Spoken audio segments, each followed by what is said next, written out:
On the Minds, first map, we are in the playoffs. We are actually very close to our grand final. Currently, we are in the losers bracket here between Team Ash and the Krankle crew at the Murky Cup. And it's gonna be good. First of all, there's a great pairing between the two teams here. But also we have another best of 5 now ahead of us. Again, quick reminder, this tournament has a $2,000 prize pool. I want to once again give a big shout out to I Can't Wait, who's sponsoring this tournament. We had in the past a lot of individuals that stepped it up to support the competitive Heroes of the Storm scene. Just to name a few, Mr. X with the X Cup series, Kevin of course with all of the tournaments that he hosted and sponsored as well, particularly the Nations Cup in Berlin. I mean, the man went above and beyond. And now here we have I Can't Wait, who's also supporting this and making this happen. So big shout out to him. Murky Cup is named because he is not a Murky one trick, but he loves Murky, loves watching Murky, playing Murky. And when it comes to the bounty system, we also have, of course, a triple bounty reward for Murky. Now, there might be a couple of you that live under a rock for the last couple of days and weeks, and they don't really know what the Murky Cup is in the first place and what I'm talking about. So just a quick reminder, we have $2,000 of prize money. It's split into $1,000 that goes to the top teams, as in any other tournament. And then we have a bounty pool, and players can... $1,000 in the bounty pool, and players can get a share of that by completing bounties, as you can see on the screen right now. So these are all bounties that players can gather. Each team has their own bounty board, so each team can complete any of these bounties one time, and boy have they been trying. They have been completing tons and tons of bounties. It was absolutely amazing. I love it. And the more bounties you complete, the bigger the share out of the pool obviously is. So yeah, lots of fun. Murky Bounty times 3, but the entire concept, we've played it out earlier in the Banshee Cup as well, but we also made a couple of tweaks to it now, and it's working incredibly well. I'm so happy about this, because we have so many teams that just went ham in the qualifiers with one attempt after another, and this is all optional, of course. If you're just trying to play, you know, a standard game, you don't have to go for any of those bounties. You can just say like, yeah, whatever, we don't care, we just want to win the tournament, that's fine as well. But teams have been trying. If they're trying the playoffs, I was skeptical, but so far we have seen multiple bounty attempts in the playoffs too. Now that we're starting in the lower bracket, in the losers bracket, this might change a bit, because now there's obviously a lot more on the line. If you're in the winner bracket and you lose a match and you still have another chance, but now you lose, you're out. So that's what's kind of happening here. We get very early a Tracer commitment from Team Ash. So Renella on Malfurion, and then Tracer played by Bishops. So already going for the duo here. The overheal from Malfurion, fantastic for Tracer to go a little bit deeper and really capitalize on that. In the days of... Oh, Suljin! Haunted Mines, Suljin earlier. That is not a bounty, by the way. Okay, I like it. Vala gets banned, and they just say like, well, it's fine, we're gonna pick Suljin instead. I was about to say, though, that you could play this also with Tyrael, but Tyrael has been a bit absent in this tournament, in the last few, actually. We have seen him, don't get me wrong, but he has not been played as much as in the past, and, well, normally Tracer, Tyrion, and Malfurion was a combo that a lot of people used. You want to have that extra attack speed, you want to have that shield for Tracer, so all of these things. That's definitely stuff that they could still lock in. Unless, of course, the Krankle crew is just now looking at this and saying, like, you know what? We're gonna ban that out. I think we had Tyrael on Haunted Mines also once in this tournament with Judgment, I believe. But they banned Chromie. Yeah. Chromie gets banned out. So let's see what we're gonna get next in regards to picks. Is it gonna be Tyrael on the front line? I doubt it, but we'll see. We're gonna have a look. We're gonna figure it out here. And then also, of course, the side lane. That's another question. Blaze is the only side lane that has been banned. We have, by the way, a draft rule here. So we have a draft restriction. Every single hero that gets played in one of the games cannot be played again in the same series. That is something that we've had now for a long time, and it creates a bit more hero diversity. So even if you see your Hanzo or Genji game, they can't be played the entire series, game after game after game. If you've been watching games out of the qualifiers, then you probably already know. And I can only recommend that if you haven't, check out the qualifier matches. I know that qualifiers are usually something where people are saying like, yeah, well, it's the qualifiers, I'm just going to watch the playoffs. But with the systems that we have here, you are missing out. We had so many Murkies, Novas, Cho'Galls. You should give it a shot because the games were great and the picks were amazing. So we get Gul'dan and we get Hogga. That sets our side lane up. And we have a Mage 2 for the Krankle crew. Yeah, now our last pick. It's Haunted Mines, obviously. Always the question, do you go into the lower levels of the mines? Do you just stay at the top? Do you go for a big golem? Yes, no. But I'm still curious what else we're getting here. Varian has been locked in, so that means we don't get the Tyrael shield. I was already skeptical on that, but here comes Li Ming, so we get a mage for them too. And that is map number 1, everybody. Haunted Mines. We are in the lower bracket. Team Ash against the Krankle crew. Let's go. First game of the best of 5, and on the left in blue we have Team Ash with Renella on Malfurion. Down for Life is playing Li Ming, Bishops on Tracer, we have a Dead Inside on Urel, and Lopaka on Varian. On the right side, the red team, the Krankle crew with Malkarks on Sul'jin, we got Deviant on Brightwing, Krankle on Johanna, Porky on Gul'dan, and Sven on Hogga. Alright, we get the Drain build here with the Chaotic Energy. And it's time to party a little bit. Well, it's actually a very interesting discussion also earlier on Twitch, where obviously the games are being streamed live. We talked a bit about new players slowly starting to come back into the game. I met a few that I know played Heroes in the past, and they told me that they actually... Oh, that's an early kill. Varian goes down. Alright. Yeah, they told me that they've been playing the game a bit more again, and that led to a conversation about, you know, toxicity in games and just community in general, and levers and everything. And it's actually very interesting because no matter who you talk to, people have very different opinions on all of this. But for me personally, and this is, I guess, where the discussion started to kick in heavily, I don't really care too much if people are toxic or not, because I can mute them. I can easily mute them, and I'm more worried about people that intentionally ruin games. It's one thing if you're a bit bad, if you can't properly play, and I don't know, if you're maybe not a great player, but it's a completely different thing if you're intentionally trying to lose the game. If you're intentionally inting, just going AFK or whatever else it is. So for me personally, I would love it for people that ruin games intentionally to be punished more severely than people that are just a-holes in chat. That's essentially it. That's what it boils down to. I'm not saying don't punish them at all, but I really think that the priority when it comes to punishment should be on punishing people that ruin the games for the players on the team. And then you can still work out what are you punishing in regards to chatting. But again, there's a mute function in the game. So instead of interacting with these people and whining all day long, just simply hit the button and be done with it. So yeah, there's that. But again, that's my personal opinion, so I'm curious what you guys are thinking about it. But this always sparks at least some discussion from my personal experience. Now, on level 1, talking about this a bit, we currently have also Recklessness on level 1, so a couple of stacks are coming together here for Sul'jin. And since Vala was banned, they decided to go down that route. Now, with level 4 kicking in, Varian becomes a real boy and is now able to taunt people. So he's been practicing again in front of a mirror, going for all of his mama jokes. Your mama is so fat, Garrosh is in a wheelchair. I'm trying to throw her. And, well, they go for Sul'jin, and that's the first kill for them. So, Team Ash in typical Team Ash fashion. Hyper-aggressive again, gets a kill after level 4, moves in for the Siege Giant, and takes her out. Now, all the way at the top, we got our 1 versus 1 with Hogga going up against Urel. Oh, and there's another kill. Look at Tracer. Yeah, she might die, but she prepped kill number 2, so Brightwing is now gone as well. And that's a fantastic start for Team Ash. They come out swinging every time. I mean, they always deliver, and it is a work of art. Urel has already moved into the lower levels of the mines now. We have also Li Ming slowly coming in, trying to get a few. Not really the best clear hero on this, but yeah. 9 stacks for Sul'jin. The late game is, of course, what the blue team should be worried about, because Sul'jin is a monster, or can become a monster. Let's put it that way. And that's even more so true going up against someone like Tracer with good auto attack damage later on in the game. Tracer is not going to like him too much here.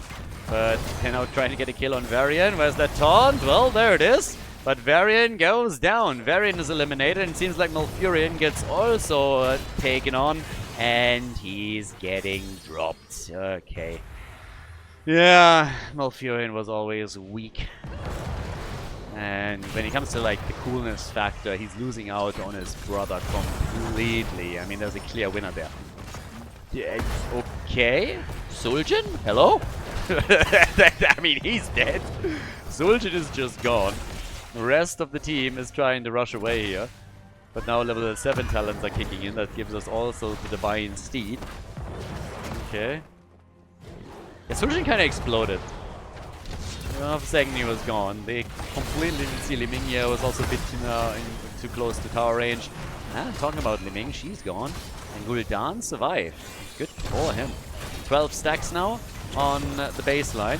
Now, in only 3 stacks, it's going to get his range increase. He has decided to not go into Arcanite access. Gets taunted here, went into Ferocity. And now the chance to maybe get another kill. Opaka! Body block! And there it is. Varian goes down. He's taken apart. So another kill for the team. And now Krankle and Krew can take a couple of these camps away. By the way, we have 55 stacks on the thingy. On the Golem. For the team right now, so not too bad. Bigger Golem already guaranteed. Oh, big fight over that camp. They are fully committed to this, damn. And it's Jojo and Tracer that die first, but the red team walks away with those pumpkins. So nicely done. They get the pumpkin advantage in this case. The team's still trading kills, and they are really going at it, aren't they? 5 kills to 7. We're only 5-6 minutes into the game. Level 9 about to kick in for the Krankle crew.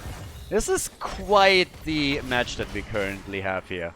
So, yeah, I like it. For an opening game into a best of 5 series and losers bracket, I expect the teams to be a bit more timid at the beginning and just dip their toe in the water and see what's going on today. But this is pretty impressive. Now, the big golem is all that is still standing in the lower level of the mines, so something that both of them can now slowly work towards. But half a level until 10. Window is small, could be used though. Try and get some hits in. No, not yet. And there's still a couple of siege giants to be had as well. Another taunt against Jojo. Bit of body blocking as well. Urel is coming in here too, and a nice root from Malfurion on the ground as they're trying to lock the damage in. And Jojo falls indeed. It looked like she might be able to get away from it, but now that she's gone, level 10 kicks in for the Krankle crew. But since it's a 4 versus 5, they can do very little in that spot. Even with the numbers advantage, sorry, with the talent advantage, not the numbers advantage, that goes to the blue team. And they, of course, now use the time to get their own heroic ability. So Malfurion still waiting this out a bit, could go for the Twilight Dream. And goes for Tranquility. So Tranquility for him, and 20 stacks for Suljin. Again, range increase is already there. Auto attack damage going higher and higher. Blessed Shield, follow-up attempt. Malfurion already with Tranquility, keeping everybody alive, and in the back line, Suljin is in trouble. Hawkeye is the first one to fall, though. They're trying the attack against Lopaka again, but he dashes in with another taunt. And Suljin is able to get out after using his ult. He's sitting at 23,000 damage. It's not top damage in the game yet, but you can clearly see that we're slowly headed that way. They're body blocking Gul'dan and get a kill, and they get a double as Brightwing falls, and Jojo too! Li Ming, ladies and gentlemen. Reset City, and that is the end of that team fight. That was big. That was actually huge for them, so yes, nicely done. Now, that gives them an opportunity to go for the Golem, and that is exactly where they're headed right now. That's Golem time in the mines, and this is going to be a big one, because I just don't see the red team really committing to a counter attack here. They also don't have the time to try and pull that off. So, yes, they are really in some trouble on this. But, let's see how much that Golem push is going to do. They actually leave one. One skull is still there. On purpose. So So they're trying to scale this one. There's no way that you're actually missing this and you're like, no, I don't know where it is. One look on the minimap is going to solve that mystery, and nobody walked there. So yes, they are keeping it for later, it seems. Or are they? Yeah, Lopaka is actually hoping that he can catch whoever enters the mines here. It's a trap! It's the Admiral Akbar moment right there. Yeah, but they're starting to move in. Urel is coming from the top. Could also dive behind the gate if she really wanted to. Again, connect from Tracer. Shockwave against her. Tracer, low, gets out, and Liming is covering with another combo. Trying to hit hard here, trying to hit home. Tracer though, yeah. Suljin is starting to bring a problem. He now has 30 stacks, so that's a double swing too. And he will increase that auto attack damage further and further and further. And eventually this is going to become a huge problem. But now that we're having the Golem march through lanes, that bot lane in particular is going to be in trouble. Horrify used by Gul'dan, and a perfect one.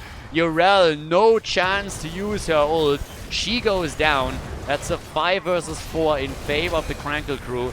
And even with that level 13 talent, it will severely diminish the push power that they have with that Golem at the bot lane. So very nice play from Gul'dan. The perfect timing for him.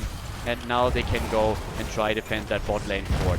And the top fort, by the way, is slowly falling. That mini Golem that they got is actually doing some work. So, fort at the bottom though falls. Urel is on her way back. Tracer and Liming, I mean, I gotta say, Suljin is already hurting and he's only at 33 stacks. That's not a whole lot. So Taunt comes in again. They're trying for Varian once more. No 13 yet on the red team. Varian is able to get away through the mines. Nice escape path. Liming, the one with most damage in the game. 38,000 for her. Suljin at 35,000. But yeah, they're fighting tooth and nail. They're 18 kills deep now in game number 1 of the series. So, quite the spectacle on the first map. I really thought this one would be more of a, I don't want to say relaxed, but more of a disciplined first map, you know, people just like trying to see, okay, what's happening here today. But not so much. Everybody is just going all out on this. Mad damage, and yeah, 10 kills to 8. I said mad damage, and then all of a sudden I was like, it's the little brother of Mad Damon.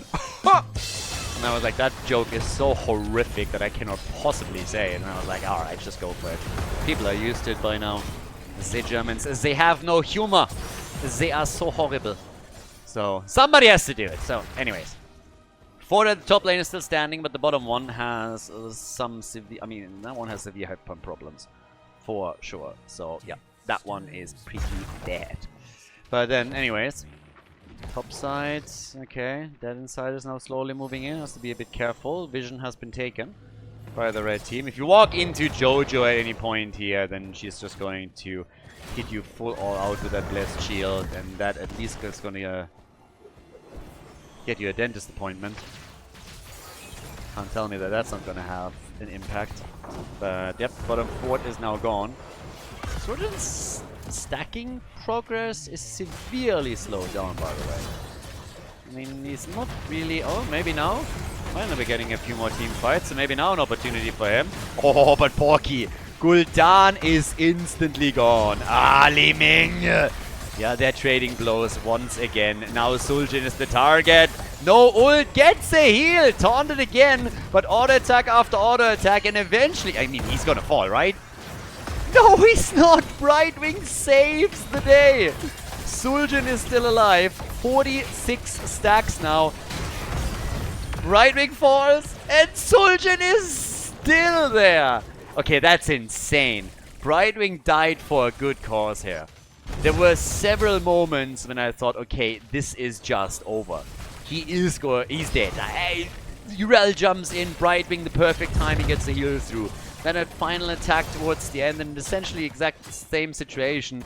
He barely survives, but he does. And of course, the longer he survives in these fights, the more auto attacks he gets through. And he just went from 36 stacks to 49. So he is really ranking up that auto attack damage, and Tracer is hating every single second of those. 50,000 damage by now for Suljin, and he has overtaken Li Ming, who's sitting at 44. So this is starting to become highly problematic for the blue team. They've been doing well so far. They destroyed 2 of the forts. They're looking good on Golem Skulls. They're ahead in experience, ahead also when we're talking talents with level 16, you know, having Mirror Ball in their hands, and also Templar's Verdict, for example. But there's that late game scaling. Yep. And if the blue team doesn't eventually start pushing this a bit further, this could be a problem. This, on the other hand, could also be a problem. And more or less a big one too. Because right now we're looking once again at a chance to go for the big push with nearly 100 Skull Golem. They give over the final few, which makes honestly sense. I mean, in this situation, that's kind of what you want to do. You don't want to risk anything. Your opponent gets 16. You don't really care too much. They already destroy some of the structures up at the top. They take the wall down here. So yeah, this gets annihilated. Easy one for them. And as it stands, we have the top side push probably from the blue team, as they're hoping to defend at the bottom of the map with the mercenary camp that they just claimed. But there's definitely a chance to take a keep down at the top lane now. They can follow through with it, good story, but they have the opportunity. 44,000 damage for Li Ming, 43,000 by the way for Tracer, the 2 of them also fighting for the numbers here. The Tracer is now slowly moving towards the top. But yes, the attack is slowly coming. So starting to make their way over. And that was... oh my god, that was bad for them. Stuns, Golem stuns, Roots from Malfurion. Hogger is gone so quickly in this fight. That's a disaster. This is not how you want to lose your side laner. Not this quickly when your opponent's Golem is pushing for the keep. Now there's more on the line. There's a lot more on the line all of a sudden. That keep is a given, and they're killing Gul'dan too. Johanna has fallen just after they destroyed Hogger, and that is likely going to be the end here. This is ridiculous. Okay, this is crazy. Yeah, they're going to end this. Suljin gets pushed around. They body block him. He popped his ult. Has 69,000 damage. Nice. But they're still going to lose this one. So, yeah, the scaling has been stopped. Very, very nice and aggressive game from Team Ash. 16 kills, 2-9. So now we have 17. They're chasing even more, but the core is already falling. It's a full 5-man team wipe several times over, essentially. But that is game. 1-0 lead for Team Ash in this best of 5 series against the Krankle. GG. Before we head into game number 2, make sure that you subscribe to the channel if you haven't done it yet so you don't miss out on any future content here on Khaldor TV. Map number 2, Towers of Doom, everybody. So, Team Ash against the Krankle crew. The 10 heroes that we saw on map number 1 are, of course, now out of the draft. So far, none of the teams have gone for a bounty attempt. Also, a quick reminder, as teams have already completed a lot of bounties, that means most of the bounties that they're comfortable with, or that they were comfortable with, are gone. So it makes it a little bit less likely that they're now going for bounties. Also, we're in the loser's bracket. But that was actually, from the beginning, kind of the game plan as well. Because with the system that we have here, we wanted to make specifically the qualifiers a lot of fun, and everything else where they are willing to commit to some of those handicaps. But it was always the expectations that towards the later stage of the playoffs, at least, it would be more the, hey, we want to really win this attitude, and that's currently what we're getting. But I could see specifically Team Ash with a 1-0 lead, maybe a 2-0 lead if it goes that way, to say, okay, now we're also adding a few bounty attempts in there.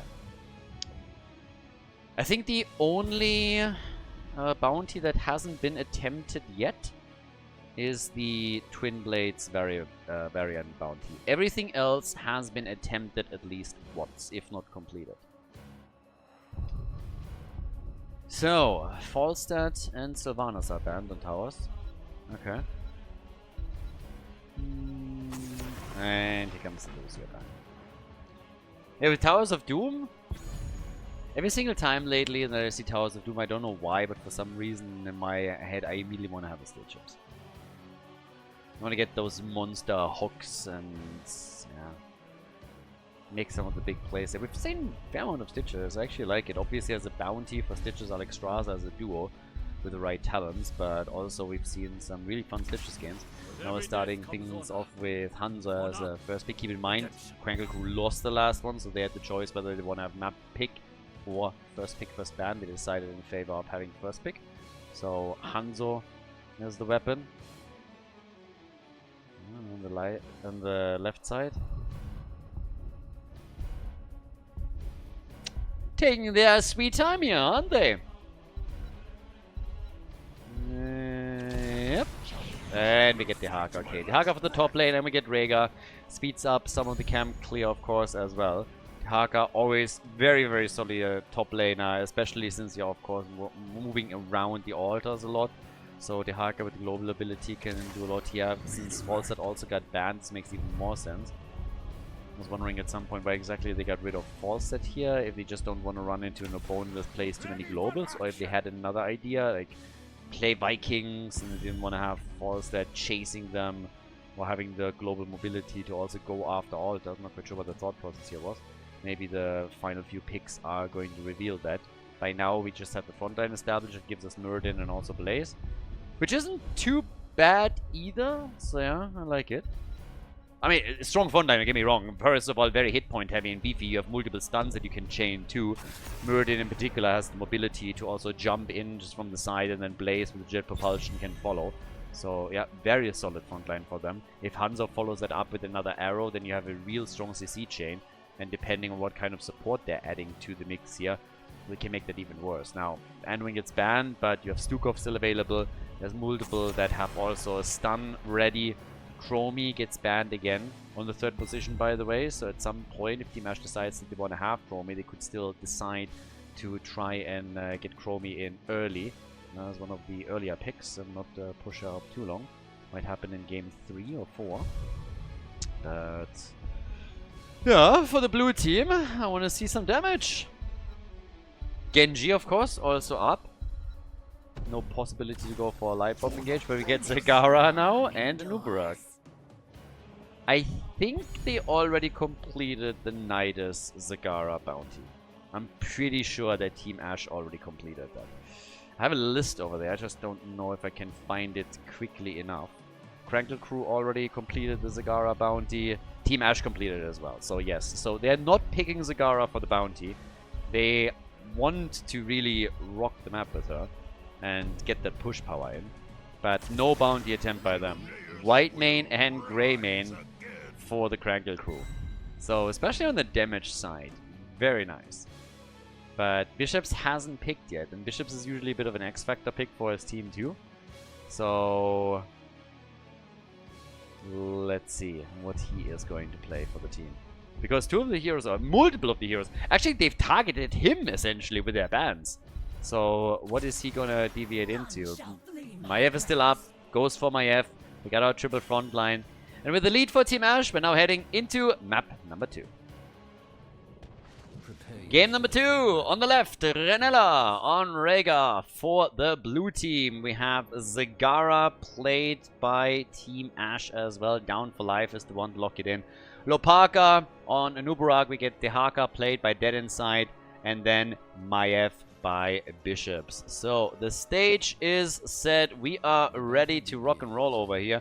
On the right side, it's Krankle on Muradin, Deviant on White Main, Sven plays Grey Main for the team. We get Malkarks on Hanzo, and Porky is playing Blaze. Can they bring it back? Are we going to see a tie after game number 2, or will Team Ash pull even farther ahead with the score here? We'll see. Alright, quick dive, and Porky is in trouble and gets out. Damn, son. Close call, my friend. Alright, and look at Bishops. Immediately back in it with another tether. And Sven is also dropping very, very low. The Haka wasn't here anymore. That could have been a kill. But the massive aggression here was exactly what we expect from Team Ash. We've seen it in game number 1, and I have absolutely no doubt that they're just going to continue with that same aggression as we've already seen previously now in the second game of this series. Yeah, in the break, we actually talked about a couple of other things. Earlier, we talked about a bit of the community approach and also like ban systems, what they're prioritizing. I spoke about this in game number 1. But it was kind of funny because I was updating some of the scores and oh, reminded me a little bit of... Hello, Parker? Okay. Guess the blue team's not the only team that can go for some aggression and potential kills. No, the Krankle crew also get a quick one on a Nubarak. But the counter! White man is gone and they want more. Jet propulsion connected too. It's a kill for a kill at the end of the day, but I have to give credit to the Krankle crew. They really here for each other in an attempt to save the day. But I was just about to tell a story. So the interesting part was actually that we talked a bit about... it happened to me just the other day again, that I went to a supermarket to buy myself something, and then went shopping, bought stuff, and went home. And then the second I arrived at home, I realized that the one item that triggered me going to the supermarket was obviously missing. So I bought everything else. I was very happy with the stuff that I bought, mostly groceries, but the one thing that I went to the supermarket for was actually missing. And every single time that happens, I'm just sitting there and thinking to myself, like, that can't be the case. And it reminded me of something that happened when I was like 19, maybe 20. So I had my own apartment at the time, and my parents lived nearby, and I wanted to go to one of the local lakes. It was in the summer with my girlfriend back then. So went there, and I went to my parents first to just say hi, and I stored some. I went shopping and I stored something in their fridge. And so on the way back, the idea was to just pick it up. So on the way back from the lake, we stopped by at my parents' place again. I talked to my parents a little bit, and at some point we just like, all right, bye, and I head back home. And I drive home, and it's like a 15-minute drive to my place. And the second that I arrive at my place, I realized that I forgot the stuff in the fridge. And I was just like, oh my god, I can't believe that I forgot that. I have to go back. So I drive the 15 minutes back to their place, go in, and my sister is there. So I talked to my sister a little bit, and we chat, we have like something to eat and a coffee, and then I drive home again. I already know where this is headed. But the second that I arrive at home, I realize that I forgot that thing again. I think I made 3 or 4 trips until I finally had it, while they are completely destroying the red team. But yeah. It was one of the, this was one of those days where I was just like, I can't be this stupid. It's impossible for anyone to be this stupid. I can't be this dumb. So yeah, 3 trips in total, and it was just brutal. I hope this doesn't only happen to me. I really do. Great performance, by the way, in the early game here by the blue team. I mean, not only are they already locking in 2 of these altars, they might get the 3rd one now as well.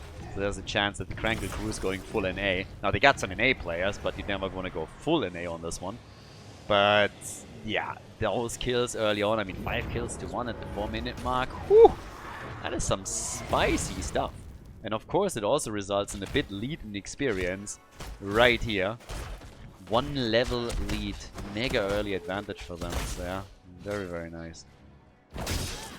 But yeah, they're doing well. So the aggression that we're seeing from the team, as usual, is bearing fruit. I really love when Team Ash is playing that way. I am a bit weirded out though, because Krankle crew has just recently, I mean, they've been playing so many fantastic games as well. So I'm not sure if they did make... Oh, now Hanzo even dying through the towers. That makes matters even worse. Not quite sure what exactly is going on with them right now, but it seems that they are a bit caught off guard by all of this. They're down to 28 points on their core already. So map choice has been made by their opponents, of course. But I gotta say, they're struggling here. They're really having a bit of a tough time with all of this. And personally, I'm curious if they can turn this around. This is obviously a late game map, so this is a map where it's all about what you're doing in the later stages. So if you have a composition that scales well, then you can always do a whole lot here, and this might still be possible for them. But this early game momentum that we're now seeing from Team Ash is pretty massive. I mean, this is not just you getting a couple of kills. They're ahead by 1.5, nearly 2 levels. They have level 10 abilities already, and this should worry every player on the red team now. And I am, again, still looking at the 40 points on the blue team's score. I haven't seen a lot of games where a team went full NA. And again, you kind of want to avoid that. A 40-0 is pretty embarrassing on this map. Pretty tough. That means you just got totally dominated. But we'll see. Half a level until level 10. This one is, of course, a freebie. Nobody's gonna fight into that when they don't have level 10 abilities. So yeah, that's just not gonna happen. But yeah. Shots are still being fired, so they're now down to 24. The next one is going to be the big one. Next one is going to be pretty important, and after that we're going to know a little bit more of how this game is going to go, because now level 10 abilities are available on both sides, and that makes things a little bit easier. Oof. That arrow! Yep. That one is headed for South Africa, I think. In the right direction at least. 6 kills to 1. I mean, they were trying. They also have Haymaker. They are really throwing a bit of a Hail Mary here, as it seems. So Haymaker is in. The camp that is about to be taken, they still want it. Yeah, and they steal it away. Blue team gave it up. They have a Nubrug in the middle. And on top of that, they have up at the top Dehaka pushing for a bell tower. We haven't seen any bell tower conversions yet. Move down to the bottom of the map. Nidus, of course. And, well... Hanzo wants the kill and gets it. Zagara gone.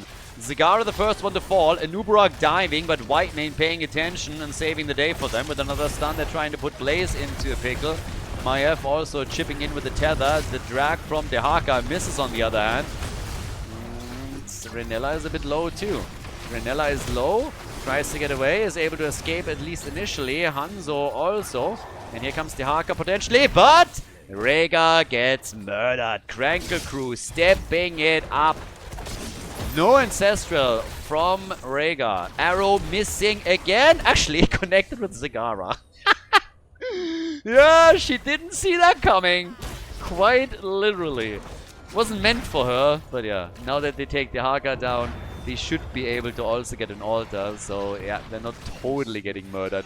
And maybe it's just the beginning of a comeback that we're seeing as Anubarak has started to attack the mid lane a bit further. And yes, the channel is in. So they have at least 4 shots fired. That's already a big relief for them. 27,000 damage from Maiev. Top damage dealer in the game. 6 kills to 4. Level 13 is in. Still a level advantage for the blue team. That hasn't really changed, but at least the gap was closed a bit. Haymaker gets used against Anubarak here. And another double more. Do they have a follow-up on this? Fight down here is costing Whitemane a life. Greymane gets killed at the top. Down here they go for Porky. Mirrodin gets attacked too. Is about to fall. And gets killed. So does, I believe, Blaze. Porky's low. Tries to get out. Oh, 29 hit points. And he actually makes it. Good for him. A little bit unexpected. But now they are putting Hanzo literally into a corner. And he's gonna die. Maybe one on there. No, they don't die. The Beatles are still there. So, Team Ash, ladies and gentlemen. 10 kills to 4. And they are, again, absolutely crushing things. They are taking the bell tower control. They have also damaged the bell towers in the middle and at the top. It's getting dangerous. Very dangerous here for the red team. Not only are they far behind in points on the core, but they are also getting a bit dominated and snowballed. So this is definitely not good for game number 2 of a best of 5 series. A 2-0 lead would make things very comfortable for Team Ash as the series continues. Even talents for now. There's still a 2-level gap between the teams, but for the time being, it's even talents. Zagara is getting the protective coating, so is hoping for a bit more survivability, specifically as she's trying to hold the bell tower for the team at the bottom right. Renella gets attacked, might have to self-ancestral. Heal is enough for now, so he can hold his ult a bit longer. But here comes the next attack, and the drag is perfect. That Tong connect from the Haka against Whitemane. A work of art. The arrow misses again. I mean, seriously, it seems to me that Mark Arcs today is saving all the good arrows for the next series. This is the 3rd one that is missing in a row. Kudos to the blue team, of course, too, paying attention to Hanzo and his positioning whenever he has the cooldown up. The only one that kind of blanked a bit earlier was actually Zagara on her way back into the fight. 16 talents, give them another advantage. Renella is already channeling here. We have Krankle also trying to do his thing, and Zagara is holding the bot lane. So another 5 shots are being fired, and that puts the core down to 11 points now. 11 points on the core. Middle and top lane both get pushed, so they hope for a bigger bell tower conversion and take more control of the game. They might get all of them. There's no resistance here right now. This one is claimed. This one too. The barrage is started, and they're desperately trying to get the bot lane control back. I'm not sure if this is going to happen right now. Guys, this might actually be game. The barrage has started. Shot after shot is fired, and Muradin is now gone. So Muradin has just been destroyed. He's dead, and how are they going to take this back? I think they are not. It's single digits on the core already. They're down to 8 points, and they're going to lose more. And how are they going to take back a bell tower? They're trying in the middle by using Greymane here, but he's also in trouble, and he's immediately getting targeted by the opponent. Whitemane is gone, and that's just game. That's game right there. They can't take it back. They can't take a bell tower back. The shots are getting fired relentlessly. Team Ash takes a 2-0 lead in this best-of-5 series in the loser's bracket of the Murky Cup playoffs, and there's nothing they can do about it. Shot after shot, they held the entire map, and that's that. Nicely done. Very well done by Team Ash as we are heading for game number 3 of this series. GG.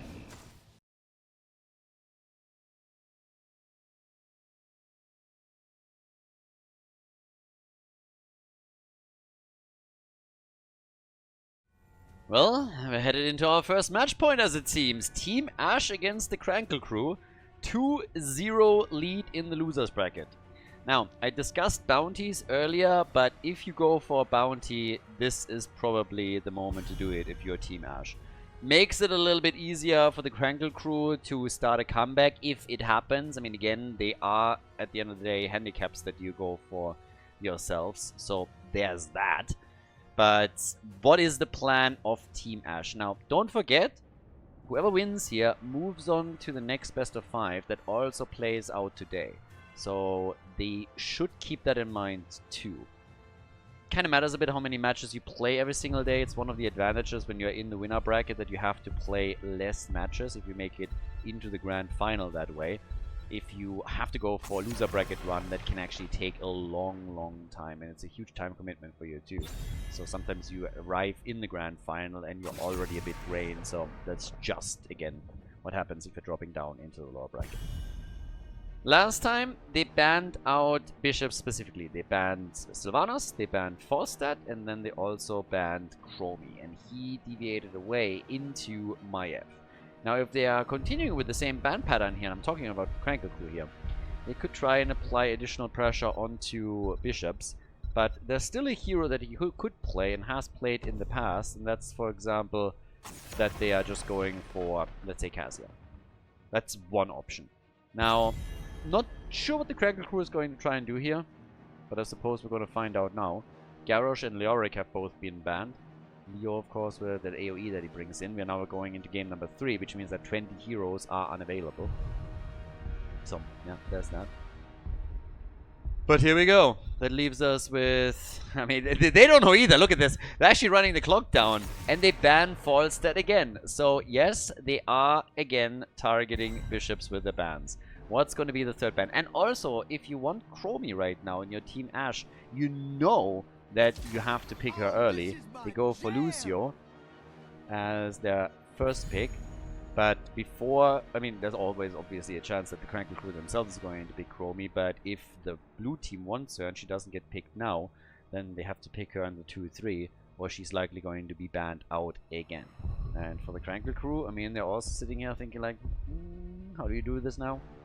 Are we gonna go for another... Are we going for Chromie ourselves? We're just gonna try and ban her again. They go for Vala and they go for Anduin. Time to go for that hyper carry. Yeah. Anduin as the first healer. I would still assume that we're gonna get a second one. Well, you could go multi-shot. We've seen several multi-shot builds here. You could still do that.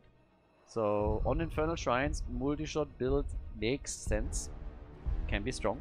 We've seen examples of that in the Korea Cup, in the Korean tournament, and we've also seen examples in this tournament. Here's the Chromie pick. This time early, before the third ban, Chromie gets taken, and we get Lopaka on ETC. And he has been playing some fantastic ETC games. To be fair, mostly on other maps, but this is still one where they could wreak havoc with him. Now, we still don't have a hero for bishops. Are they going to ban, let's say, Cassia? Are they trying to target the damage? And they're banning Sergeant Hammer, so they at least get rid of some of the damage dealers. But Cassia is still open.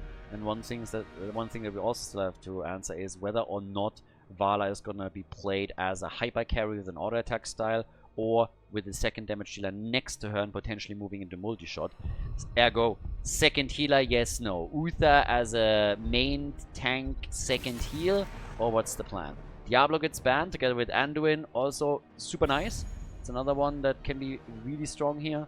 Can a light bob engage? You already have on the shrines themselves plenty of opportunities to go in stun heroes into all of the walls that are surrounding the shrines. So multiple opportunities for stun angles.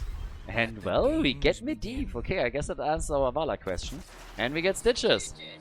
Medivh, Stitches. That's a full-on kidnap combo. We're gonna kidnap stuff. Gorge and then a portal. The only thing that's missing is Falstad, but they banned him out. Then you can create even more space for the kill. A bit more burst damage as an option. I mean, they need a side laner too, so we'll see what they are doing there. But yep, that is definitely the beginning of a beautiful kidnap comp with Sonya now claimed over on the left side, and we even get Zeratul with it. So here we go. ETC, Sonya, Zeratul, and Chromie for them. As the Krankle crew on their potentially final map. I mean, again, they need to win 3 in a row now if they want to move on to the next round of the tournament. If they're losing here, I believe they're 4th. It should be 4th if they lose here, yes. And they go for Zul. Zula is the side laner. Roaming Zul, ladies and gentlemen. Game number 3. Let's go. Let's find out if the Krankle crew can finally put a point on the board. Game number 3, match point number 1, Renella on Lucio this time for the blue team. We get Dead Inside on Sonya. Bishops is playing Zeratul, already going for a Might of the Nerazim build with Shadowhunter as his level 1 talent. Lopaka on ETC, and we got Down for Life on Chromie.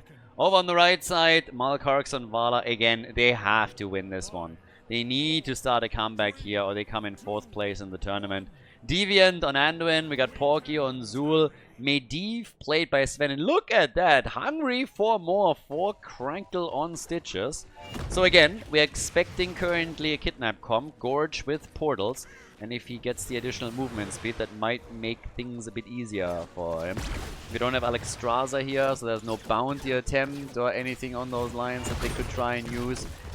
But yeah, we're essentially good to go here. So a few more attacks are slowly coming. ETC diving back out.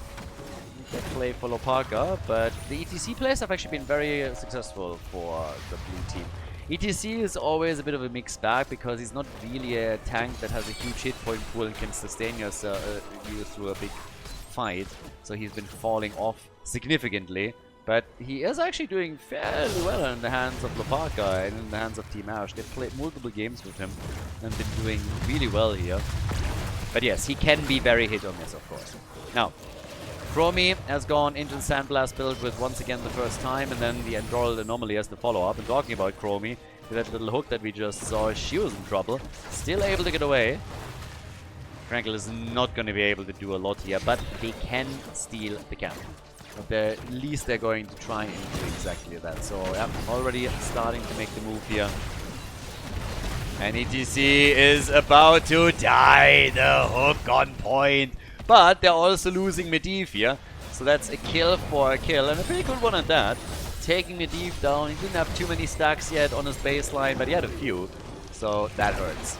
Now here you can see that sequence play out again. ETC thought he was cute for a second and tried to get out of the fight, and then the hook hit him hard. He falls, but Sonya with a quick slam takes down Medivh, eliminates the stacks. That's not too shabby. So Stitches working on the globes, of course, trying to get that additional movement speed and also that big hit point pool that will help him to stay alive here, as Vala is working in the auto attacks. She is the only real main damage dealer for the team, meaning that she is going to try and survive for as long as she can. to maintain her auto attack speed.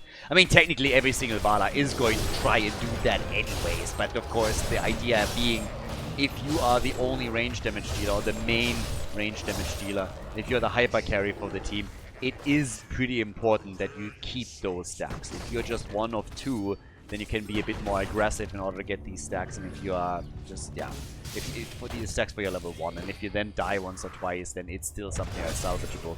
But in this situation, the whole idea is get a lot of auto attacks in, farm your level 1, and still don't die, so that you have access to the extra auto attack speed that will provide the synergy on level 20, that will allow you then to just go completely ham on all of this.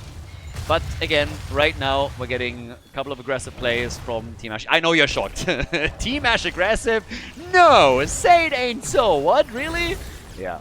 They are still looking for their kills. And they've already picked, of course, with Zeratul, a hero that is going to help them to do exactly that. So yes, we can expect, as usual, quite a few fireworks for them. Hook comes out. Krankle is connecting a lot of them. So yeah, good for him. Zul is roaming between the lanes now. So is Zeratul, so it's a 4 versus 4 at the top lane. The teams are fighting as usual for level 7 for the early talent that they want to have there. Careful. Vala gets a shield, gets a portal, and makes it out of the fight with less than 80 hit points before she falls and loses 5% of her auto attack speed. Level 7 talents are now ready for both of the teams in a moment. For now, it's just the blue team that has it. But yep, that's going to change pretty quickly. Nice progress also for the blue team in general. I mean, they're gonna lock in the first objective. This is not negotiable anymore. It's a Frozen Punisher too, so a pretty powerful one that they now have and can use to try and take that wall down, or maybe even a couple of hit points on the fort itself. 65 stacks per Vala, so a girl is stacking, is gonna weave those in. Yep, and that is... actually going to work a little bit, isn't it? That wall will fall. Defense, it's a 4 versus 4 now. Jump forward. Couple of hit points on the fort to be eliminated. If they can get kills, even better. Stitches has to get back out. Their comp is not online yet. They need level 10 for that. But Medivh, Sven, he's not getting a whole lot of stacks here. He's currently sitting on only 10. Lost a few earlier, of course, when he got killed. But yeah, bit of a setback for them. So, Lopaka, once again low, and he dies once more. So, Zul gets murdered by Zeratul on the other hand. So, it's a kill for a kill once again. It feels like every single time that the red team is finally getting a kill and gets an important one, they are all of a sudden suffering a loss somewhere else on the map. So, they're just not able to really get ahead here. It's 2 kills against 2, but that first objective was definitely helpful. The fort at the top is down to 50% of its HP. They open the wall up too, so slight advantage in structures now. Nothing too crazy yet that would keep them in mad lead in the map control or whatever. But again, the signs are there. And obviously we had the last 2 games, which were clearly taken by the blue team. So not only did they win, but they put on a clinic on Towers of Doom in particular. Stitches now with 12 stacks. Again, they're making a move at the top. Porky on Zul is a bit low. He gets attacked first here, and he dies! Despite all the efforts of Medivh to try and save him, he falls. Level 10 is ready, and that allows them to get even more aggressive. Nice. Portal and shield have been used here. Then Mosh, on the other hand, is just a moment too late. They were hoping to control the portal further with this, but they weren't able to do it. That was a nice idea, though. If he hits the Mosh a little bit sooner than that, maybe they can even take down Anduin. But now they settle for the fort at the top. Not a bad way to end that fight, honestly. Leyline into... I was about to say Apocalypse, but no. They have a Leyline, they also have the Poison Nova. Diablo is not in that game. But here it is! The Kidnap Crew, ladies and gentlemen! Alright! And even with good old Light Bomb, there's that. Yep, that's pretty much it. The only thing that is missing right now is Krankle riding the new mount, windowless white van. So, yep, they can kidnap targets all day, every day right now. But, phew, that was a nice one. That portal right into the fort range and the tower range. And that is a quick kill. Distance to say, at that point you're just not making it out of that particular fight. Also, he didn't go Showstopper. If you go Showstopper, maybe you're going to be able to rush around there. We talked about that talent a lot when he picked it on Garden of Terror. But, yep, here it is getting a bit spicy. I mean, Stitches should have another... There should be some combo skins that get unlocked when you go for certain combos. And in this case, I'm not quite sure what exactly Medivh would wear. I can totally tell you what we would see from Stitches here. Already talked about the mount. I mean, that's a clear as day. So, yeah. But off we go. They go into the next shrine fight. This is a big one, specifically for the red team. Right now, they need to make some moves. Moves need to be made. 3 kills to 3. Nobody's going to get level 13 in that fight, are they? Well, maybe. Zeratul is just pushing the bottom of the map, so I'm not so sure. Let's see how much damage they can do on this. But the initial lead is dead even. Shrine minions, they're dead even right now. Once again, portal in, out. Stitches has Gorge back, the poke from the outside, but the red team has now taken control and is going to claim this one. So they get the Arcane Punisher, but we will have an early level 13 for their opponents to try and defend here. It's only going to be possible if Renella doesn't die and Lucio's a bit low. Poison Nova totally dodged. Completely dodged. Vala gets another quest reward as she unlocks number 2. That's Chromie down. That's bad for defense. That's really bad. Zeratul has attacked the bottom of the map. Sonya is attacking the top, so she's actually knocking at the top side wall, opening up that keep, whereas Zeratul has pushed the fort at the bottom of the map. But this party here has a completely different one, and ETC is now dead once again, so they're losing a lot. They're not only losing the fort, but they lost multiple heroes in the process too. So this is not really a good fight for the blue team. Team Ash is starting to struggle a bit. Seems like the Krankle crew might just have found their rhythm. Better late than never, I guess. But also, can somebody please deal with this? Team? Hello? Team? Team? Team? Team? Team! Well, they are hoping to... Okay, Chromie. Oh, that's a dead Chromester. And they are able to take maybe the keep in the middle? That would be quite the play. We're only 9 minutes in, maybe 10 minutes. If each team is now getting a keep, that would accelerate the game significantly. They take the keep. Zul defends the top, so Sonya had to back off. Mosh Pit gets cancelled instantly. Apparently nobody wants to party with ETC after all. I'm telling you, he smells. The man needs a shower. A hook attempt. Yeah, not so much. Krankle is still able to get out. And guess what? Sonya is back to their shenanigans at the top lane. So the fort at the bottom of the map is still standing. Zeratul has been pressuring it, but he hasn't been able to take it out. Sonya is now going again for the top. She should honestly just take this out. I'm not quite sure she can, though. I think she's going to die before she can. So if she trades her life for the keep, then I think they're going to be happy with it. They at least take the fort down at the bottom of the map. But this is a weird one. Development in this game is really weird. Fort and keep have been taken out in the middle of the map. Mid lane, I would still argue, is the most unimportant one. You'll never end up in a situation where you are on the other side of the map and your lane gets attacked like this. So it is annoying, but it can be dealt with. In Talon's experience, they're essentially identical. Tiny lead for... Actually, now it has flipped. So yeah, it's pretty much identical. I suppose that Zeratul can eventually make a play at the top and take that keep down. Oh, there's Gorge. Where's my portal? Where's my portal? Not even needed. Yeah, timeout. ETC is dead, and now they're losing Chromie. Alright, the Krankle crew, they're back. Krankle crew is officially back. 9 kills to 4. Now it's looking much, much better for them. 33,000 damage for Vala. We have Sonya still trying to play the macro game at the top. And I suppose that's the idea right now, that are starting to macro it up way more significantly. But I don't know if this is going to be successful in the long run. What the Krankle crew is just doing in order to deal with this is apply pressure through the mid lane against the core. And that forces Sonya back. To be fair, this keep is still going to fall. So if the defense is good now, each team has lost a keep. Oh, Vala, 34,000 damage. Sonya comes in, gets hooked and killed. Yep. That's... You can't lose heroes like this. Zeratul is also dead. I guess we're gonna go to game number 4. The comeback, ladies and gentlemen. It's happening. It's happening. Nicely done. 11 kills to 4. Infernal Shrines. The victory claimed by the Krankle crew as they put a point on the board, and we move to the 4th map of the best of 5 series here in the losers bracket. GG.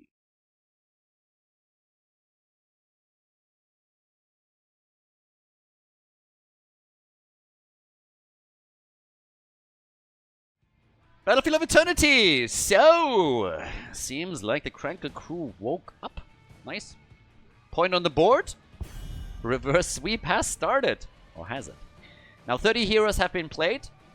Meaning 30 heroes cannot be picked again and played. So let's have a bit of a look what this time the compositions are going to be like. Also, this is actually one of the arguments in favor of bounties in playoffs, that because now we have 5 mappers instead of best of 3s. Now, as you end up in game number 4, game number 5, a lot of heroes are already eliminated, which means that it might be a bit more appealing for you to play a hero that is on the bounty list that you haven't played yet, because better options have been removed. As we're heading into Battlefield of Eternity, we of course also have to ask ourselves, what is really the damage against the Immortal that you can still pick? Liming has been played, Chromie has been played, Vala, Suljin have all been played, Sylvanas gets banned the entire time. You could go Cassia, I suppose, but Tannis is all of a sudden looking good. Trash Tannis might be an option if you want to play him here. Jimmy is an option now too. But a lot of the traditional damage against the Immortal is gone. Hanzo, also gone. I don't think we have seen Genji yet, which is actually a bit of a surprise to me.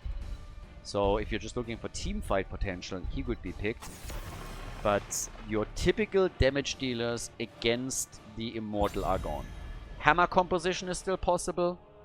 Genji could be played if you're just looking for teamfights. Jimmy, if you're trying to rush the Immortal. Trash Tannis, maybe. Malthael, I guess, depending on how you want to build your composition here. But a lot of the options that you would normally see are now out. So, what's the final ban? Okay, Genji is also off. Yeah. Genji is also taken away. That leads us to an insta-pick on Garage. Ooh. Zarya. Yeah, that could be a Zarya pick. I think if they're not picking Zarya, if they want Zarya and they don't pick her in the 2-3, she's likely going to be banned out.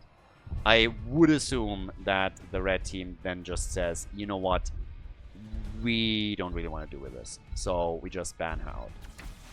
That would be my personal assumption. So we have Tyrande and we have Mal'Ganis, all fine. But yes, the question now would simply be, does Zarya get picked, or do we see a ban, or is she getting completely ignored? But yeah, Tyrande and Mal'Ganis. I mean, Tyrande is always nice against the Immortal because you can apply the Hunter's Mark on the Immortal. So in the days of old, she was actually a very regular pick on this. Uther and Stu. Oh, okay, what? That's a Cassia ban. Uther, Stukov? Suljin is gone. Vala is gone. Cassia is now going to get banned. So... Jimmy? Really? Color me intrigued. There's the Cassia ban. Shocking. But yeah, the double support comes out very late here. So, what are they going to play with this? Or, nah. There is a triple heal bounty that they haven't gone for yet. But I just don't see it with this. For triple heal bounty, I would expect one damage dealer that is just like totally crushing it. Good ban too. Banning out Sergeant Hammer. But I'm very, very, very curious what the main damage is for Team Ash. They could send some of these guys on the side lane. If they want to go for a triple healer bounty, they could. But the problem is, you were in a 2-0 lead and you didn't do it. Now your opponent has won a map. Are you really risking with that bounty Well, there's Jimmy and there's Alarak now. Guys, I don't know what they're gonna go for damage. I thought they would go for Jimmy. Tychus is up. Double support Tychus? Yeah. Okay, I am very, very, very, very surprised and a little bit weirded out by that 2-3 pick rotation from them. Also, why? We go Chen, alright. Side lane is there. Main damage is... Okay! Nazeebo! Late game! Okay. Not what I expected. Not even a little bit. Still don't know what I think about it. Spider build against the Immortal for poke can be quite nice. But, well, now we got Porky and we get Leoric. Alright. Leo, Alarak, and Leoric at the front.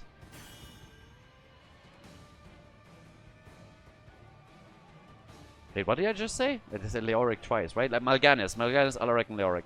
And I'm still looking at this and I'm like... Alright, let's go. Let's see how it works out. Battlefield of Eternity. Game number 4. Alrighty, so apparently we're going Nazeebo on this one. Double support Nazeebo, that's new. Okay, so lots of sustain for them. We got Renella on Uther. We have Nazeebo played by Down for Life. I currently would assume a Spider build to poke against the Immortal, but then they also have to win the team fights with him, so we'll see how they play it. Lopaka is using Garrosh. We have Dead Inside on Chen. Bishops with Stukov. And then over on the right side, Malkarks on Alarak for Krankle Krew after they just won their first game in this best of 5 series. We get Porky on Leoric. We got Exterminator as the level 1 talent. Again, the main reason why you would pick him here. And Lunar Blaze for Tyrande. So now they have a Hunter's Mark on the Immortal and they have Jimmy. So, couple of different tools to use here. But definitely a very, very interesting setup for the blue team. One that I did not expect like this. If he can stack properly, then maybe, but this is a 2-lane map, which makes all of this so much harder. So we get the Spider build that I already expected, for the reason pointed out earlier. It's actually a fairly decent build to just poke against the Immortal. You're dropping a few spiders on him, and you get a lot there. Lots of sustain for them too. And Krankle goes down. Okay. If that doesn't make him cranky, I don't know what does. Mad joke, I know. I'm sorry, you gotta deal with it today. I ate a clown this morning, and ever since that happened, I'm in a funny mood. Not sure what to tell you here. So, Leorki is up at the top. We get a couple of stacks now, also for Nazeebo, of course, and, well, they are... He's running out of mana fairly quickly. If they still had Malfurion, this would be so much easier for them. Then at least he can supply some mana, but that's not the case. So, it's be a little bit annoying to be them. Anyways, Uther goes down at the top. Yeah, down here, they want to go for that camp too. Still, I keep looking at this and I'm like, how is this going to work out? I don't see it. I am absolutely happy to eat my words here. But I'm looking at that draft for the blue team and I think it is just absolute garbage. So, they can still win this, I guess. But if the red team plays their cards right with the heroes that they have, they should have a decent one. For Nazeebo, it should become difficult to complete his stacks, even for level 20. And here come the kills. So they go for Renella, he's gone. No chance there. As long as Tyrande doesn't get farmed, she needs to stay away from Garrosh, and as long as she does, she should be fine here. The double support is obviously kind of neat, but still, Uther now died for the second time. Now, I would assume that they tried this or something similar in scrims. You don't just go into a tournament like this for prize money and all of a sudden, you know, just build comps like this. You probably tried that at some point and it worked for you. So does it work here? That's the question. We get the negatively charged level 4 for Alarak, so his damage as the games continue, or as the game continues, will rise. And since we have 2 supports on the other side and not really a lot of burst damage, you can expect a lot of these fights to be pretty long. More about sustain than anything else. So 3 versus 3 at the top. No rotation, by the way. They're gonna lose this one hard. Yep, Jimmy is down. This was Jimmy! And Leorki is also dead. They're gonna lose more. They're gonna lose a lot. By the way, Jimmy just died to the camp. The fuck? Are you kidding me? He wasn't even in that fight. I was talking about it's a 3 versus 3, and then Jimmy dies, and I was like, okay, they killed 2, and there's still 3 heroes left. And I was like, wait a second. Jimmy was on the camp. How do you die to the camp? He literally died to the camp. Sven, what are you doing? I thought it was the blue team that's going for the vodka shots every now and then. Oh my god, like, they must have a drinking game or something. But yeah, he died to the camp. Now Garror's gone. Maybe he got owled? It's the only thing that I can come up with. That he was going for the camp, that Tyrande threw an owl, the owl hit him, he took damage, and then the camp killed him. That is the only explanation that doesn't make this totally embarrassing. So Sven, I hope there was an owl that I didn't see, but you died on the camp, my friend. So, yeah. If that happens to the blue team, then we can explain it. It's beer o'clock somewhere, or vodka o'clock in this case. Oh well, Malkarks, careful. We have 4 kills to 3 now. Halftime show is over. 5 stacks for negatively charged. The Zebo is actually not doing that badly on his stacking. The spider build is being continued here. Ah, by the way, Tyrande is also on the red team, so I'm literally trying to make excuses here for Jimmy, but Tyrande isn't even on the other side, so what am I even talking about? Like, this is how much I have to twist my brain into a pretzel at this point to find excuses for Jimmy to explain why dying on the camp is okay. Like, my brain went all the way. It's like, oh yeah, they paid off Tyrande, she switched sides, then shot the owl, did the damage, and then she switched back as a double agent. No, that doesn't explain it either. So Jimmy is dominating at least the objective, so they're gonna get that. They are not gonna get more than that. Garrosh is gone. So, nice. And they did more with Nazebo on that first Immortal than I expected them to. But if we're honest about it, the first one, normally Jimmy on the first Immortal is really just crushing things. The man is an absolute bank when it comes to that. So, yeah, the attack at the top continuing as they're again looking for the next possible kill here. So far, so good, and it is Stukov! Stukov is gone, he falls, and I guess they're going to get also the fort quite easily. Nazebo is defending at the bottom all alone, but with the first objective, they now have gotten another kill. And they have taken out Stukov, and the Immortal at the bottom, despite all the efforts of Nazebo, is of course also going to get a little bit of damage. It's not going to do a ton here, but it burns through the wall. And they're going to get, on top of that, also a little bit of extra damage on that fort. So the beginning is pretty decent. I think if Nazebo is getting 220 and is able to also stack, then maybe there's a chance to bring this back. But right now, with the stacking on Alarak, that can late game also become more and more problematic. I think the blue team is definitely finding themselves in some trouble here. It's also 5 versus 5 that they're currently fighting, so nothing really too great for them. 4 kills to 5. Look at the experience. Half a level until 10. We might actually see a 5th map between these two teams, which is wild if you think about it. So Garrosh goes down. That's kill number 6. Level 10 is in. And all of a sudden, the team here can make some big plays. So, can they... Yeah, they definitely can take another 4 down.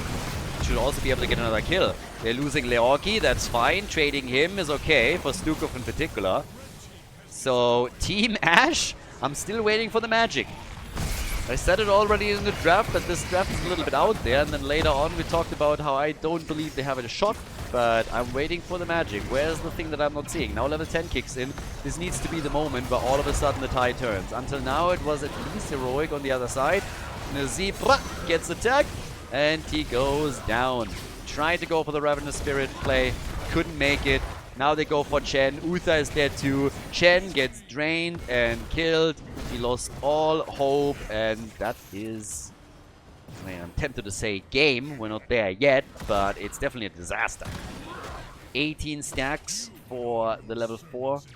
on Leoric's side. He's on Alarok's side. He's on 20,000 damage. Leorki has 22,000. Jimmy has 21,000.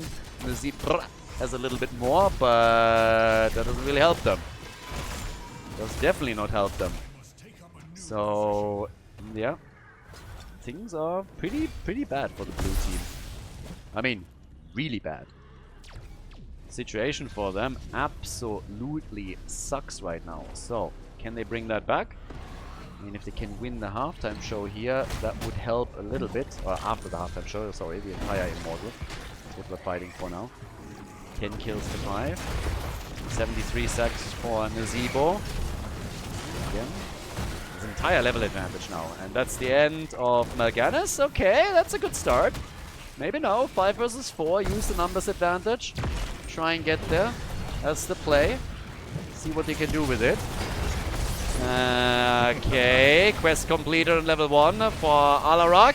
He gets a quick kill against Garrosh. Now the Panda's gone. And even in a 4 versus 5, the win goes to the red team. They take down Stukov. They take down Ultha. The only one is down for life on the Zebra, who runs away with the money pick. Very, very fitting. So he wants to use the mount a little bit more, so he just rushes away and just look at how many hit points the Immortal currently has.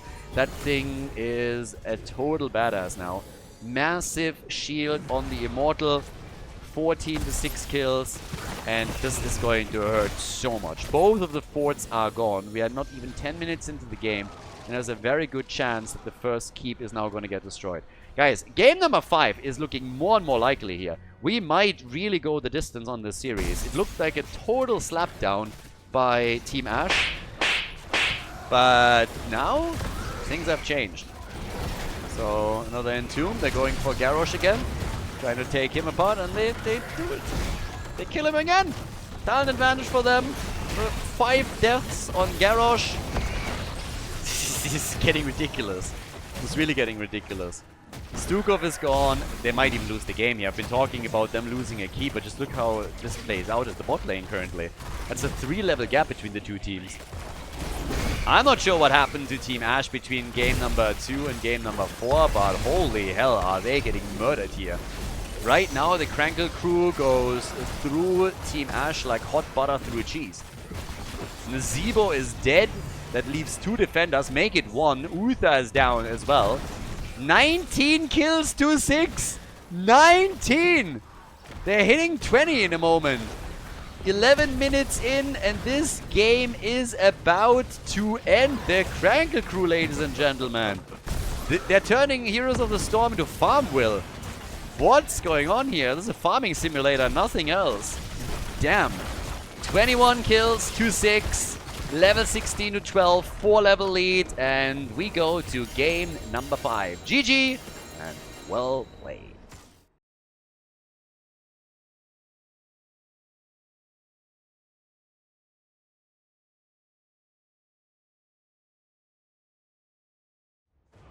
The 5th map. I have a little bit of a tough time believing that we're actually here. It looked like a clean sweep for Team Ash, and now we're looking at a potential reverse sweep. Aldrich passes our final map. Krankle crew brought it back with 2 wins in a row. And Team Ash is ending a little bit. So, with that said, it's going to be mega interesting to see what the Krankle crew can pull off now. Are we really going to get a full reverse sweep? Is that happening? 3 wins in a row? Or is Team Ash going to get their shit together now and start to do their thing? Because wow. Just wow. And again, now we're in a scenario where 40 heroes have been played. They can't be played again. We have 89 heroes in the pool, so half of your heroes are now gone. Do we still have enough to get a proper draft out there? Yeah, of course we do. But you might see some weird choices. Now, weird choices have already been made on the last map. I still don't understand what the idea behind this draft was. If you play on, let's say, Tomb or any map that you are more or less guaranteed to go to the late game and you just build up Nazeebo into a monster and hope for level 20, I would still probably have some questions. But on this map, I mean, did they really think they would win with Nazeebo alone on the Immortal or in the team fights with a double support behind them? Looking for CC chains, I guess. But Krankle crew had their number and they just stomped it. Absolutely stomped it. So, Junkrat gets banned. That's actually funny. Junkrat completely slipped my mind. But completely. I didn't even have him on my mental map anymore. So it's wild that we are in game number 5 and Junkrat hasn't been picked yet. Because this is the first time that he gets banned. That's really funny. But as you can see, they're starting to target a couple of the damage dealers with the way that they're playing this one out. So, yeah. Interesting. Now, there's Illidan and Abathar. Oh god, I love this. Aldrich pass, and we're getting Illidan and Abathar immediately. That's awesome. That's old school as hell. Against Samuro, by the way. Very likely the hunt. I am not so sure. I think they actually completed the bounty. Would have to check that out, but Krankle Krew, they've at least, I believe, tried it, but have they completed the Illidan quest? Actually, I think they haven't. They're actually going for a bounty here. So this would be the typical example where you're going into game number 5 and all of a sudden bounties start to become reasonable picks simply because so many other heroes are not allowed to be played anymore. So they are very likely going to go for the Illidan bounty. And I don't believe they have it yet. Anubarak, Cassia. So Cassia was still up. She was banned earlier. But now they can lock her in. And that gives us the Viking ban. Aldrich pass, not bad. Anubarak alone can already start sneaking in a couple of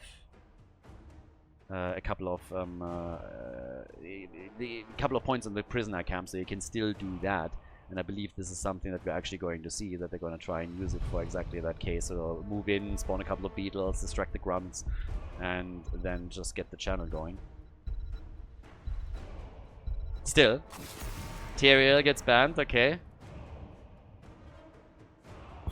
So am I crazy? Did Nubarak get banned? Get played earlier? Did Nubarak get played on towers?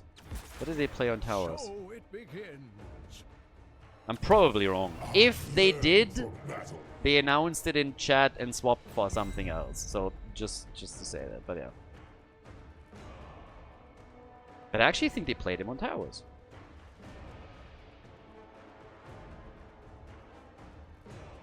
I'm actually pretty sure they played him on Towers of Doom. So yeah, because they pushed the side lane. So I assume that we're going to get the lobby dropped after this and they're going to swap out their tank. So ignore Nubarak, it's going to be something else. Ooh, Karazim and Kira. And now Porky with the final pick after we get Deckard Kane and Imperius. That Illidan Abathar early pick though is amazing to me. I absolutely love this. This is so old school. It's giving me flashbacks, nostalgia, back into alpha and beta and even early release of the game.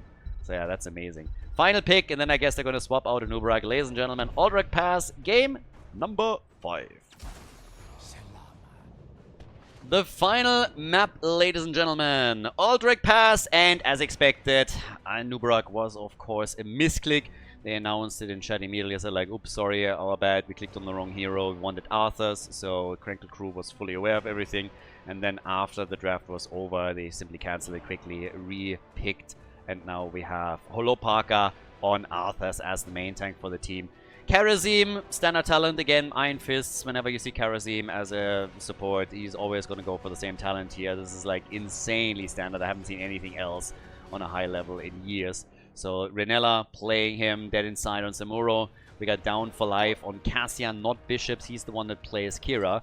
And then on the right side, Malkarks on Sergeant Hammer, Deviant on Deckard Kane, Krankle with Imperius. Illidan is played by Sven with the unending hatred of 10,000 Storm League games. And we got Porky on Abathar. Let the game begin. Alright, so Illidan obviously, he wants to hit the late game and wants to hit that hard. And we'll see if he is gonna get there. For now, he's actually in trouble. And with that, I mean, he's dead. Wow. Abuse! They're attacking a blind guy. That is absolutely not okay. Damn it. Always the same. I mean, seriously. That is just not okay. That is so ableist. Coming in, making fun of the blind guy, and then even attacking him, physically harming him, and he is now gone. So we need to, I mean, there needs to be a petition, Blizzard needs to be informed, that's just not cool. And now he does the only thing that he can, and he moves away from them. He's like, yeah, well, I'm gonna go to a different lane right now. I don't really feel welcomed at the bottom of the map. So I'm just drawing my own conclusions in all of this, and I will move away from that. And that's what he did. So obviously going to also try and stack a bit on his level 1 as the game continues. Plenty of things to do. Camps are taken at the 1 minute mark from both teams, as you always should when you're playing on All-Direct Pass. Samuro, by the way, I talked a bit about Inuburak when he was chosen. Obviously, he got replaced by Arthas, but Inuburak can, of course, cheese the camp. The same is true for Samuro, in case they weren't aware of that. So Inuburak is not the only one that can do that, and since we have Samuro in the game, this is actually an option that they can use in order to do the same thing here. So opportunities for them as all of this continues. Bit of an attack immediately here in the middle of the map too, trying to go for Krankle. Stacks are coming together not only for Samuro, but we see the same for Cassia with her level 1. Every single skirmish that happens right now is going to benefit her, assuming that she can hit stuff. Bit of a survival build for Arthas as he starts specking into the death coil. Only a single kill so far, and that was Illidan. And then gets attacked right away here. Cassia also dropping the blind. To the day, I don't understand why a blind is good against Illidan. He's blind! What do you have from blinding him? This makes zero sense. Like, look at the guy. He can't see. Why are blinds useful against him? Blizzard, what are you thinking? Which intern was drunk on the job when that decision was made? Absolutely unbelievable. Blizzard has just been inting with some of these things, and that is a prime example right there. So no matter how much you blind, it should not do a thing! So, yeah. Illidan, I don't know, my friend, but I think you've been cheated massively. Level 4 talents have kicked in. We're waiting for 7. So far, only Samuro is looking at camps to try and again cheese a couple of points if he can. Krankle, as the main tank Imperius, is also have a pretty decent damage output. I love the times when we had Imperius a bit more often as the main damage dealer for teams. This was actually kind of fun. Really, really enjoyed this. So, well, right now we have Krankle doing his thing on the camp, or at least trying, but they are keeping an eye on him. So he can't just get an easy hit here. But what we're getting instead is Illidan just farming. He's at 9 stacks now on his level 1. Abathar, of course, is another one that would really love for this game to get extended a little bit so that he gets his ult. We have a lot of heroes that are actually late game, and he got killed. Abathar got killed by bishops who went deep, but now he's going to fall to Illidan. So the counter attack is there. He is gonna fall to Illidan, right? Whee! Kira is so happy when she can swing around a bit, and she's fine. She actually survives. Instead, they're gonna go for Illidan and take him down. Bishops killing the slug. What a chat. Hail to the king, baby. What an absolute champ. First, they take down Abathar, and then they even drop Illidan as he tries to punish the crime. So we have a slug hunter on the blue team. Now, 22, 23 stacks already for Cassia. Girls doing well. We have also the first objective claimed by the blue team. I mean, Samuro having a bit of a say in there, of course, too. But that's really nice for them, so they have the momentum. And it seems like they're doing a bit better here. They had a 2-0 lead, but then failed to seal the deal. And now they are pulling slowly ahead. They take the first objective. They have 3 kills to 0. Obviously, one of the problems on the red team side was, first of all, to get Sergeant Hammer to level 7. They need to get Illidan to the late game. They want to have Abathar at least on level 10, so that he gets his copy. I don't see a world in which they're actually going for Monstrosity here, which is a bounty, but this is just not happening. Kira is gone. With Illidan, you're not going to go for that. You want to have support there. So, yeah, here comes the next little attack. Got a double up on Imperius, by the way, for the added stuns. But yeah, you want to thrive on the team fights. You don't just want to focus on some weird macro game shenanigans, I would believe. Yeah, Malkarx is also getting some assists right now. They're still waiting for level 10 to kick in, and this is where things are going to get spicy. So, yeah, Illidan, I mean, he's working it. 14 stacks right now on his level 1, going up against Cassia here, though. And here comes level 10. Abathar with the ultimate evolution. Illidan probably going to go hunt. Could go Metamorphosis, I guess, but they have... Oh! Porky! Yeah, this Abathar is dying a lot. That Slug is taken out a lot. Bishops, the Slug Hunter, I've been calling it earlier, but it is the second time that he falls. No bounty attempt, by the way. They went for Illidan's Metamorphosis as the level 10 talent. But this is the second time that Abathar now died. That's wild. Abathar dying twice in a game on this level? That's kinda unheard of. So you better don't make it 3, Porky. At this point, you gotta hide a little bit better. Illidan, Metamorphosis. Kira with your ult. There's the delivery, and bye-bye Karazim. 4 kills to 2. Army chosen by Arthurs. And this is a wild final game. The loser is out. Keep that in mind. The loser is out of the tournament and takes 4th place, whereas the winner moves on to the next best of 5 to fight for a potential shot at the grand final. But they went the distance in that series, and obviously right now there's a lot invested here for the Krankle crew too. They were so far behind, fought their way valiantly back into the series, 2 games in a row by them to force that map, and now they're losing too much. They lose Imperius again. Deckard Cain arrived a bit too late. BFG now as well. Yep, but no kill for the Sergeant. Porgy has moved into the middle of the map, and he's a little bit farther back now too, so there's absolutely no way for them to get easy access on him. So he apparently learned his lesson a bit and said like, yeah, I am just not gonna go there anymore. I don't like that top lane. They kind of want to kill me here, and I'm not a fan. So mules it up at the bottom of the map to slow down Bishops a bit on his potential progress here. Now Illidan double checking on the boss. He's nearly done with his quest. I mean, obviously you can stack your level 1 endlessly, but you get the quest reward in just a moment, and there it is. So the auto attacks are starting to hit a little bit harder for him. Renella also able to get out. Good for him. No kill against Karazim. 7-sided strike if they can get some kind of isolation. Should probably also highlight, as Samuro is trying to go for the next camp, the next prisoner camp, that he has gone into Bladestorm as his level 10 choice, so that makes it a bit easier for him to clear waves as he moves through this.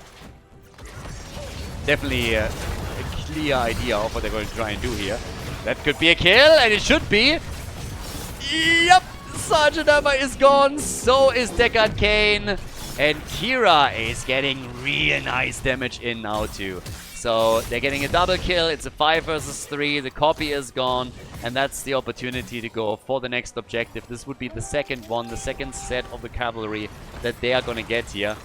Seems like Imperius at least going to get away, or not. Kira, and it's Abathar to the rescue, and then the kill! Imperius goes down! Karazim making the play towards the end of the fight, and while all of this happens, we have the next attack down at the bottom of the map at the fort. Big one, look at this. He thought he was safe, finally, after Abathar helped him out, and then Karazim with the 7-sided just jumps in and drops him. Poor Imperius, I actually feel a bit sorry for him. The fight at the top hasn't ended though. They have still not gotten the objective. They're still fighting for it as best they can. And right now, maybe they can defend. Now, Illidan goes down. Seems like the blue team is going to get it eventually. Uh-oh, Sergeant Emma. Sergeant! BFG! And that's the end of Cassia. Our girl is sitting at 43 stacks. So she's getting there. Nothing crazy, but still alright. Samura is still at the bottom of the map as this plays out at the top. And they're going for Arthur's. But while they're going for Arthur's, I think they're losing the objective. And they lost the fort at the bottom of the map too. So not only do they lose the objective, but the bottom... No, they actually can still save it. 3.2 seconds. But Samuro left alone at the bot lane is giving a lot of experience to the blue team. And in addition to that, was also able to get them the bot lane fort. So there's a lot of negatives that come with what they just did here. So yeah, very tricky for them right now. They're definitely a bit problematic on how this works. I mean, 16 is also close. Again, as I said, partly because of Samuro and all the freedom that he enjoyed at the bottom of the map. But still, wild 5th game now. 16 is ready, big lead again. Now the chance to go for the objective. I don't think that the Krankle crew is going to be willing to fight into a level 16 talent advantage. I don't really think so. And it's already been started up, so yeah, they give it up. Here comes the next set of the cavalry. They're gonna get this one too. And then the only question is, how much damage can they do here? One fort has been annihilated. That's the only one that has fallen up to this point. But they have now the opportunity to do a little bit more on all of this. So, yeah. Illidan gets already attacked. Wants a kill here, though. And gets it! Samuro is gone. Nice. Illidan is starting to gain some traction. He's now on level 16. He has 48 stacks on his level 1. So the damage is slowly coming together for him. And with the Blades of Azeroth here, he can definitely do a lot more. But they target him heavily. 7-sided strike as well. They want Illidan. Abathur is doing what he can. Potions on the ground. Ult from Deckard. Delivery from Imperius. And Kira is dead. This time for real. Kira is gone. Illidan, a little bit more wiggle room. But the middle is still getting pushed. Fort gets attacked and down at the bottom of the map. Double Sergeant Hammer. Oh, and a BFG that connects with absolutely nothing. So, interesting. This could still get interesting. If Illidan gets unleashed towards the later stages, even against Arthas. Arthas is, by the way, not really spec'd a whole lot into his Frozen Tempest, which oftentimes in the days of old would be the choice to control Illidan. So he hasn't done that. He still has on level 7 now Embrace Death, and we also have him with the Shattered Armor. So there are tools that he has, but when it comes down to controlling the attack speed of Illidan, he is looking a bit tricky. So they don't have a lot of hard stuns. They have damage, but the problem with Illidan is always that once that he reaches the late game, he becomes an absolute unstoppable force unless you have a lot of stuns that you can chain. They can play around with the blinds a little bit. They can use the Frozen Tempest of Arthas, the Howling Blast. But a lot of the traditional tools are currently missing, so this is not over yet in favor of the blue team. They've had a great head start, but yeah. Illidan is now starting to be a bit on a tear. Look at him. He's getting more kills, Cassia down, Karazim down. Illidan is running the show at this point. It's late game Illidan with Abathur support. That's pretty amazing. That's always a win, and if you have him on structures, he's going to take them down. You have him on heroes, going to take those out too. Talking about structures that are taken out. Samuro making the same plays right now. Cassia is sitting on 66 stacks. All of the forts have now been destroyed, but they want to go for the keep, and they're going to drop it. So the keep is gone, and that is the first armor shield that gets removed from a core. On the blue team side. Big wave at the bottom. All of those toxic nests are currently being utilized by Abathur to try and stop that wave, and he did. But the keep has taken a little bit of damage. So for the blue team, it's very, very important that they're stabilizing again. And the way that they're trying to do that is by getting the boss topside. And nobody has that on their list. So while the Krankle crew made some really nice plays and headway, this is something that they're obviously not realizing. And that's a problem. That could be a double boss play as well. Blue team doesn't even know how much time they have here. Level 20 as an advantage is at some point going to kick in. And now they have to deal with the boss. And the boss at the bottom of the map could also be taken. They probably should try and take it right now, so that the red team doesn't do it. When Illidan is now visible up at the top. So yeah, Sven is going to try and deal with that. 60 stacks now on his level 1. And what is the blue team going to do? They're trying to sneak the objective again. So they're going again for the objective, trying to lock that in. Or at least they did for a moment. Now they're falling back down to the bottom of the map. Still the opportunity to maybe just go in and take the second boss, but they're deciding against it. I mean, it would be a bit telegraphed if you disappear from the map now. Both teams have storm talents at this point. Top side, yeah, Abathur is still alone here. Porky, careful. Now Tower's got to take that out. And we get, first of all, the Silent Killer. If that is not a fart joke by Blizzard, I don't know what is. Whoa! Sergeant got hammered! Yeah, that's a quick kill. Insta kill. Howling Blast connects, armor reduction, and then BAM! Straight in the face. And now, of course, now they can take this. They go for the boss and they go for the objective. I love this series. Tooth and nail. They are fighting so hard for every single inch on this map. It's awesome. It's really, really awesome. I love it. So much fun to just watch these guys. Every time you think one team has an advantage and might just walk away with the series, all of a sudden the opponent comes in and says, like, not on our watch.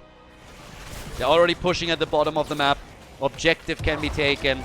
I mean, with the damage done down here already and the boss moving in, chances are very, very high that this bottom keep is falling. And of course, they're going to get the objective too. At least it doesn't seem like anyone on the red team is making a play for it. So, yeah. Okay. Abathar goes down again. This is the third time that Abathar has fallen, by the way. That is wild. Porky, what are you doing? 3 deaths on Abathar. A bit too far out. They got vision on him, they take him on. Oh, Mule! I forgot about Mule! Of course! Oh my god, no! That's really bad. I mean, okay, maybe the cavalry that is spawning now can deal with that.